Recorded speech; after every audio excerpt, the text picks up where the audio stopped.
केसरी की टीम जो है अयोध्या पहुंची हुई है और अयोध्या से आपको पल पल की अपडेट दे रही है। हम उन सारी जगहों पर जा रहे हैं जो प्रभु श्री राम से जुड़ी हुई हैं। इसी कड़ी में हम पहुंचे हैं कनक भवन। ये कनक भवन आप मेरे पीछे देख सकते हैं। ये प्रभु श्री राम और सीता जी के जो है वो निजी महल था और ऐसी मान्यता है कि जब प्रभु श्री राम और सीता जी की शादी हुई थी तो जो उनकी सौतेली माँ यानी कैकेयी थी, उन्होंने इस महल को प्रभु श्री राम और सीता जी को रहने के लिए दिया था। ये इस महल का दरवाजा जो है अभी बंद है, लेकिन इस महल के अंदर प्रभु श्री राम और सीता जी की जो वो मूर्ति रखी हुई है और श्रद्धालु यहाँ आते हैं और पूजा करते हैं। और ये मुख्य द्वार है, इसी मुख्य द्वार से श्रद्धालु अंदर जाते हैं। जो प्रभु श्री राम और सीता जी की मूर्ति है वहाँ जो है वो पूजा पाठ करते हैं और अपना श्रद्धा सुमन उनको अर्पित करते हैं, आशीर्वाद लेते हैं। और ये कनक भवन जो है काफी पुराना है। हमारे सहयोगी अश्वनी हमारे साथ मौजूद है, हम अश्वनी से जानेंगे। अश्वनी, क्या इस महल की महत्ता है, क्या इसकी मान्यता है, जरा हमारे दर्शकों को बताएं। बिल्कुल, देखिए सबसे बड़ी बात तो ये है कि ये उस परंपरा की शुरुआत है जब नई बहू घर में आती है तो मुंह दिखाए के रूप में उसको कुछ न कुछ भेंट दिया जाता है। और उसका एक प्रमाण ये है कि जब राम जी और सीता जी की विवाह के बाद जब वो यहाँ पर वापिस आए और उस माता कैकेयी ने उनको अपने इस उपहार स्वरूप में इस भवन को दिया और ये उनका निजी महल तब से हो गया था। और ये कहा जा रहा है कि ये समय समय पर इस भवन को जो है जीर्णोद्धार का काम भी किया गया है। इतिहास में ये देखने में भी नया सा लग रहा है, लेकिन कहा जाता है कि काफी पुराना है। द्वापर युग में भी करवाया गया, उसके बाद कलयुग में भी उसका जीर्णोद्धार कराया गया। बिल्कुल, निश्चित तौर पर देखिए ये कहा जा रहा है कि जब सतयुग के बाद द्वापर युग आया तो भगवान श्री कृष्ण ने स्वयं इस भवन का जो है जीर्णोद्धार कराया था। लेकिन एक समय के बाद वो भी धीरे धीरे जो है क्षतिग्रस्त होने लगा, जिसके बाद राजा विक्रमादित्य ने इसका जीर्णोद्धार कराया है। और इस भवन के अंदर हम बात करें तो खुद भगवान श्री राम और माता सीता की प्रतिमा है, गर्भगृह बनाया गया है। और ये कहा जा रहा था कि यह इनका अपना निजी महल था, यानी कि शादी के बाद से भगवान श्री राम और माता सीता इसी महल में रहा करते थे। और ये सबसे बड़ी बात ये कि इस भवन के इर्द गिर्द अगर हम देखें तो वो सारे वो महल है, चाहे वो हम दशरथ महल की बात करें या फिर हम बात करें हनुमानगढ़ी की बात करें, यानी कि वो सारे प्रमाण मिलते हैं कि भगवान श्री राम पे जो लोग सवाल खड़ा करते हैं, अगर वो एक बार अयोध्या आए और अयोध्या का भ्रमण करें तो उनको सब चीज साफ दिखा पानी की तरह की। एक तरफ सरयू की धारा है, दूसरी तरफ हनुमानगढ़ी है, दशरथ महल है, कनक भवन है। ये तमाम चीज प्रमाण करते हैं कि भगवान श्री राम के अस्तित्व नहीं बल्कि ये यहाँ पर बखूबी यहाँ पर विराजमान थे। और अब वो घड़ी भी आ गया है कि भगवान श्री राम 22 जनवरी को नए मंदिर में प्राण प्रतिष्ठा के साथ स्थापित किए जाएंगे। और इस उद्यान भी है पीछे। जी बिल्कुल, चलते हैं। बिल्कुल हम दिखाना चाहेंगे अपने दर्शकों को कि इस भवन के ठीक पीछे जो है वो एक उद्यान है और जिसे ये कहा जाता है कि सीता जी का बगीचा।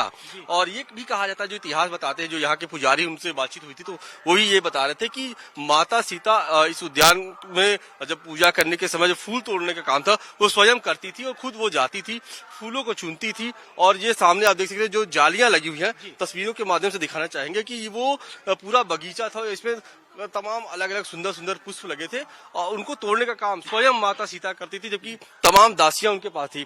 इसके साथ ही इसके बगल में एक सीता जी का कूप भी है और ये कहा जाता है कि उस कूप से ही पानी जो ही जाता था इस भवन के अंदर, जिसका इस्तेमाल भगवान और माता सीता करते थे। तो इस तरह के जो इतिहास है वो यहाँ पर संरक्षित किए गए हैं और राजा विक्रमादित्य ने बखूबी इसको संरक्षित करने का काम किया है। भवन की अगर हम बात करें तो देख सकते हैं कि चारों तरफ से इसमें जो नक्काशी है उसको किया गया है और कहीं न कहीं ये दर्शाता है कि किस तरीके की आस्था शुरू से रही है। और पूरी तस्वीर आप देख सकते हैं कि ये आज अभी फिलहाल जाली में इसको पैक किया गया है, क्योंकि यहाँ पर तमाम क्योंकि जो कि बंदर है तो उसे क्षतिग्रस्त न करे। आइए इधर जरा देखते हैं जी, उसको लेकर ये व्यवस्था की गई है। लेकिन आज भी वो प्रमाण देखने को मिल रहे हैं, जो लोग सवाल खड़ा करते थे कि यहाँ पर भगवान राम थे या नहीं, तो वो देख सकते हैं कि इस भवन के ठीक पीछे पूरा बगीचा है और किस तरीके से इसमें अभी भी तमाम जो फूल हैं वो देखने को मिल रहे हैं। तो ये अपने आप में दर्शा रहा है पूरी तरीके से कि वो व्यवस्था पहले से की गई थी कि भवन के बगल में कि ये कूप आप सामने देख सकते हैं जिसमें तमाम सुंदर फूल लगाए जाते थे, कमल के पुष्प और अलग अलग पुष्प जो यहाँ पर तोड़ने का काम करते थे। और ये पूजा पाठ का पूरा जो व्यवस्था था वो यहाँ से इस बगीचे से किया जा रहा था। बिल्कुल, तो ये कनक भवन की तस्वीरें हैं और ये सीता का बगीचा इसको कहा जाता है, इसमें कूप है और ये ऐसी मान्यता है, ऐसा हमारे जो धार्मिक किताब है उसमें है कि जब इस भवन में, कनक भवन में श्री राम और सीता जी रहते थे, तो इस भवन से ही आकर इस सीता बगीचे से वो लोग पुष्प को तोड़ते थे।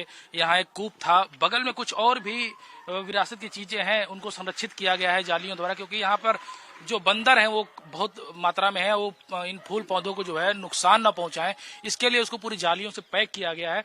लेकिन जो अयोध्या आने वाले लोग हैं, अयोध्या आने वाले जो श्रद्धालु हैं, वो जब हनुमानगढ़ी आते हैं या श्री राम लला के दर्शन करने आते हैं, तो वो जो है इस कनक भवन का दर्शन करना नहीं भूलते या यहाँ आकर और इसके अंदर माथा टेकना नहीं भूलते हैं, क्योंकि जब शादी के बाद उनको मोदिखाई में ये महल मिला था, कनक भवन मिला था तो माता कैकेयी के द्वारा, तब वो यहाँ रहते थे। हालांकि उसके बाद प्रभु श्री राम जो है वो वन गमन को गए, उसके बाद का इतिहास सभी को पता है। लेकिन आज दशकों बाद, सदियों बाद जब प्रभु श्री राम की प्राण प्रतिष्ठा होने वाली है 22 जनवरी को, महज 6 दिन बाद, तब इस महल की महत्ता और बढ़ जाती है, क्योंकि जो सरकार है वो इसको संरक्षित कर रही है। इसको स्वयं भगवान कृष्ण ने इसका जीर्णोद्धार कराया, उसके बाद द्वापर युग में, उसके बाद कलयुग की बात करें तो विक्रमादित्य ने इसका जीर्णोद्धार कराया। हालांकि अब शासन और प्रशासन भी इस भवन का जीर्णोद्धार करा रहा है, इसका रंग रोगन, इसकी रख रखाव, चाहे वो भवन हो या सीता बगीचा हो, इसका जो है देख रेख वो कर रहा है। और जो श्रद्धालु हैं